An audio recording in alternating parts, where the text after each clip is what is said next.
Hai, jumpa lagi dengan saya Tarolai. Kali ini saya akan berbicara mengenai buffer overflow. Buffer overflow cukup populer di kalangan aplikasi. Apa itu overflow? Overflow itu simply eh, tumpah dalam arti harafiahnya. Jadi kalau kita punya gelas isinya 600 ml, diisi lebih dari 600 ml, maka akan tumpah. Analogi yang sama dengan juga dengan buffer overflow. Nah, sebelum saya bicara mengenai buffer overflow, kita butuh persamaan persepsi dulu mengenai bagaimana suatu aplikasi dijalankan.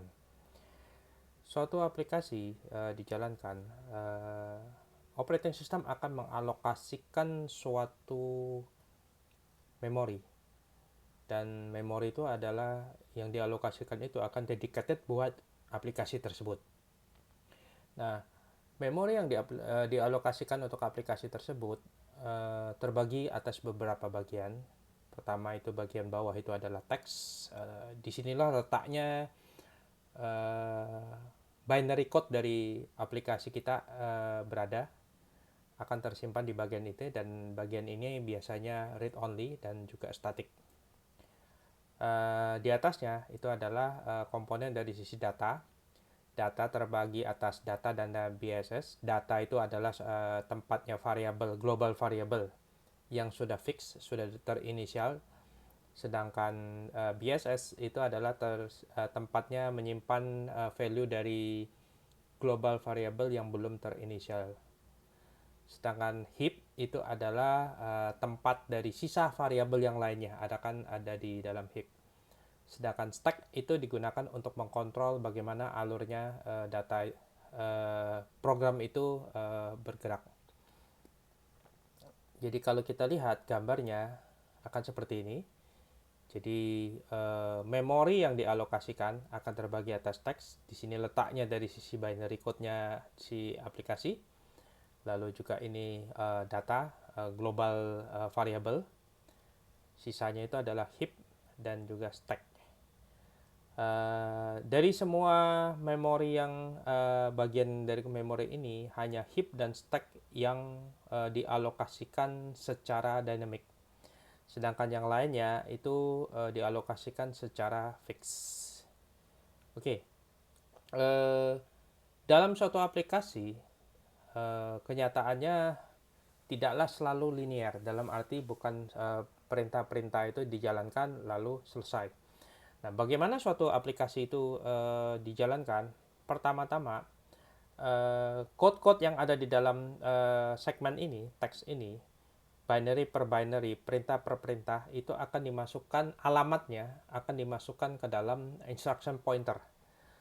Lalu CPU membaca alamat dari instruction pointer itu, di-execute dan menghitung panjangnya, lalu menjadi next instruction pointer, demikian seterusnya.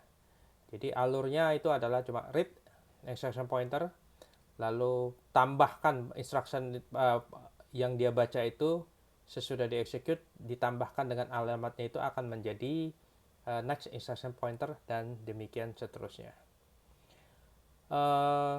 Kenyataannya dalam suatu aplikasi biasanya terjadi adanya looping, adanya branching, subroutine, dan sebagainya. Nah, itu akan membuat instruction pointer bagi CPU itu akan sedikit confused. Oleh sebab itu, disinilah letak peran dari suatu stack. Stack itu adalah letaknya adalah LIFO, jadi last in, first out. Jadi kalau kita bayangkan stack itu seperti di restoran cepat saji, ada nampan-nampannya itu akan tumpukan pertama yang akan diambil yang pertama. Jadi kita nggak pernah ngambil tumpukan nampan itu dari paling bawah. Kita selalu ngambil nampan paling atas. Itulah sebabnya stack itu selalu last in first out. Yang masuk terakhir itu yang akan keluar pertama. Jadi itu fungsinya dari sisi stack. Nah, saya akan skip ini aja. Nah, bisa dibayangkan kalau misalnya ada suatu function seperti ini. Jadi function ini ada suatu aplikasi. Aplikasi ini mempunyai subroutine function, lalu dia print file seperti biasa. Di dalamnya function ini ada di passing parameter, dan di dalam ini akan menjadi variabel dari sisi internal dari function, dan di dalamnya ada local variable disebut array. Jadi variabel array ini hanya visibility-nya hanya ada di function ini. Di sini tidak akan tampak. Bagaimana susunan dari stack? Kita akan lihat bahwa pada saat ini dieksekusi, dua variabel ini akan di-push ke dalam stack. Lalu dilanjutkan dengan stack pointernya. Lalu stack pointernya di sini baru dilanjutkan lagi dengan position dari local variable ini akan tersimpan di dalam array. Jadi bentuknya seperti ini. Jadi push pertama seperti ini, variable integer lalu integer a, lalu return address-nya, baru ini local variable-nya. Pada saat check out-nya dari sini dulu akan dibuang, buang. Jadi last in, first out. Seperti yang saya sampaikan sebelumnya, bahwa stack itu adalah mengalokasi dari high memory address to low memory address. Berbeda dengan heap dari bawah ke atas, tapi kalau stack dari atas ke bawah. Nah, sekarang kita akan melihat contoh fungsi yang lain. Itu adalah aplikasi yang cuma menjalankan suatu subroutine, yaitu return input, tidak ada passing parameter apa-apa. Lalu di dalamnya itu ada local variable namanya array, dialokasikan sebanyak 30. Lalu get input dari keyboard, apapun yang diketik dari keyboard akan masuk ke dalam variabel ini, lalu dicetak, di print, ditampilkan di layar. Nah, aplikasi ini sangat buruk karena apa? Tidak ada boundary check, jadi tidak ada pembatasan terhadap apa yang diinput di sini. Nah, di sini letak berbahayanya. Jadi si aplikasi ini apapun yang diinput dari keyboard, jika melebihi dari 30 karakter, maka akan terjadi suatu buffer overflow. Nah, saya akan tunjukkan bagaimana terjadinya buffer overflow itu sendiri. Ini saya menggunakan aplikasi Linux, menggunakan Red Hat 9, kernelnya juga masih yang lama 2.4. Di sini kita lihat ada aplikasi.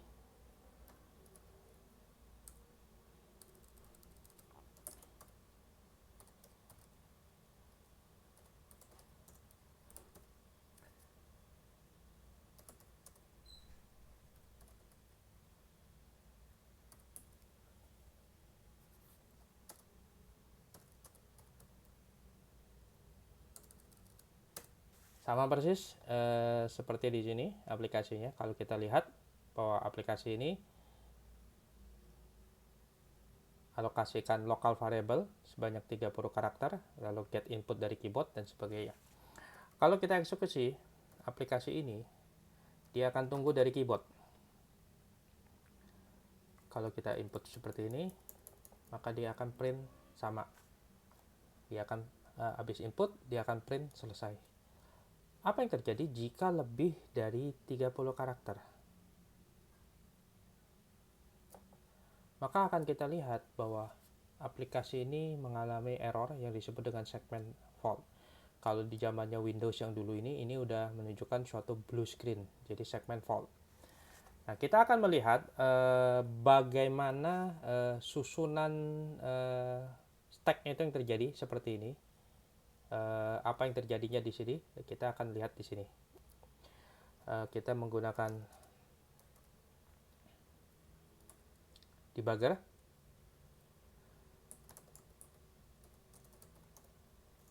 Ini adalah aplikasi utamanya dari sisi main programnya tadi itu, dan dia hanya menjalankan subroutine return input yang mana ada di dalam address ini.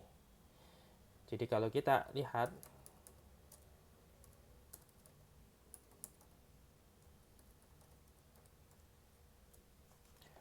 aplikasi ini, return input ini addressnya harusnya persis sama di sini. Kita lihat di sini. Jadi dia menjalankan call ke address ini. Kita lihat pada saat dia masuk ke address ini, base pointer di-push ke dalam stack. Lalu base pointernya itu stack pointernya akan berisi dari sisi base pointer yang baru. Nah, lalu di sini stack pointernya dikurangin sekian. Ini menunjukkan tempat dari si variabel si array-nya. Jadi stack pointernya ada di sini, lalu dia turun di sini, dan posisi di sini dikurangin lagi stack pointernya sebanyak ini. Nilainya ini akan menunjukkan tergantung dari sisi arsitektur dari platformnya. Kalau misalnya Intel 64 bit, 32 bit, 16 bit itu akan berbeda. Karena nilai dari sisi karakter itu akan berubah-ubah tergantung dari sisi platformnya. Nah, bagaimana kalau kita melakukan eksekusi aplikasi ini, kita jalankan, maka dia akan menunggu input dari keyboard kita. Kalau kita input di sini, maka selesai. Program exit normally. Apa yang terjadi kalau lebih dari 30? Di sini ada pesan kesalahan bahwa ada error di address 4141.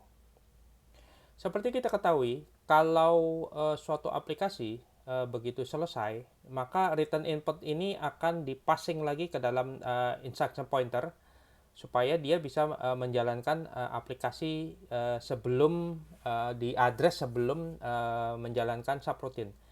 Tetapi karena ini kita mengisi dengan karakter A sebanyak lebih dari 30, kelebihannya itu akan tumpah menimpa address-address di EBP maupun return point-nya ini. Jadi kalau kita lihat di sini,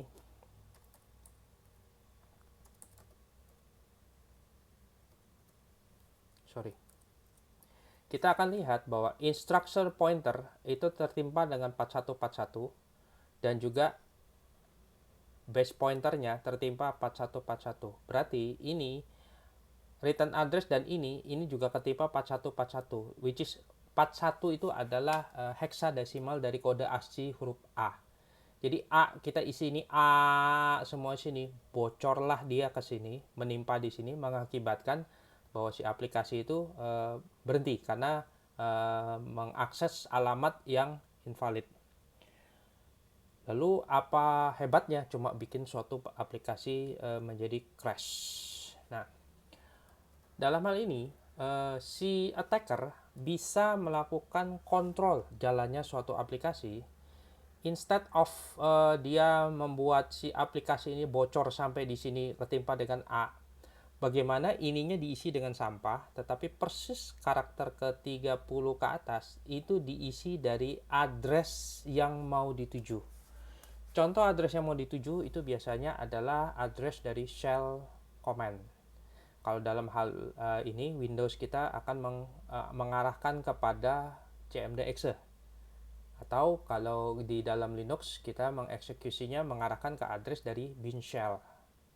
Nah, saya akan memberikan contoh dalam hal ini suatu vulnerability yang lama, yaitu suatu DKOM dari IIS 4. Jadi masih cukup saya dalam hal ini menggunakan Windows 2000 yang mana di dalamnya itu ada IIS. Salah satu komponen dari IIS itu adalah DKOM. Nah, DKOM dari Windows 2000 ini punya suatu vulnerability yang bisa dilakukan overflow. Nah, dengan saya menulis suatu program di mana program itu akan mengeksploit, mengoverflow dari DKOM-nya itu, tetapi instead bikin dia crash, saya bikin dia mengeksekusi cmd.exe. Nah, kita akan lihat bahwa ini adalah mesin Linux.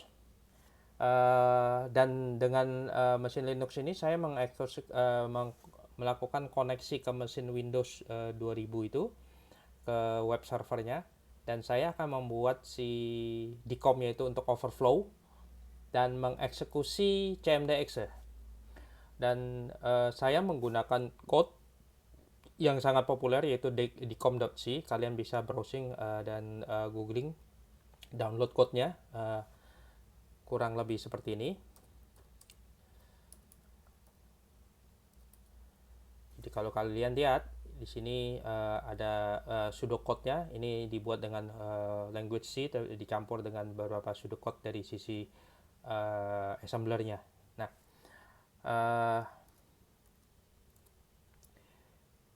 kalau saya eksekusi, saya jalankan program ini ke targetnya tadi itu,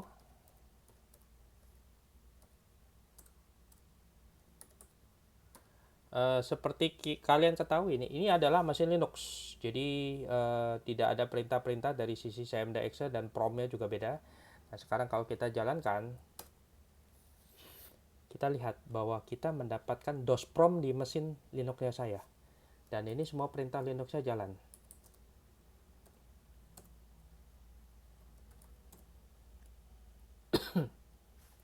Semua perintahnya ini jalan di sini. Dan kita bisa lihat di sini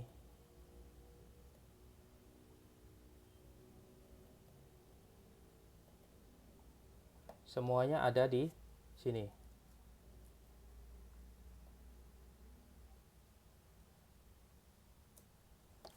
Oke, kelihatannya ada yang hang di sini. Oke. Tetapi seperti kita ketahui bahwa kita sudah bisa masuk ke sistemnya ini dengan kita lihat bahwa folder-foldernya dari si Windows ini, kita bisa lihat Windows C WinNT System 32, kita bisa melihat di sini CNT WinNT System 32, file-filenya seperti kita lihat ini dan sebagainya, semua ada persis seperti di sini. Jadi ini salah satu contoh dari eksploitasi menggunakan buffer overflow. Demikian video saya untuk kali ini. Jangan lupa untuk selalu subscribe dari YouTube channel saya untuk video-video tentang buffer overflow yang lainnya.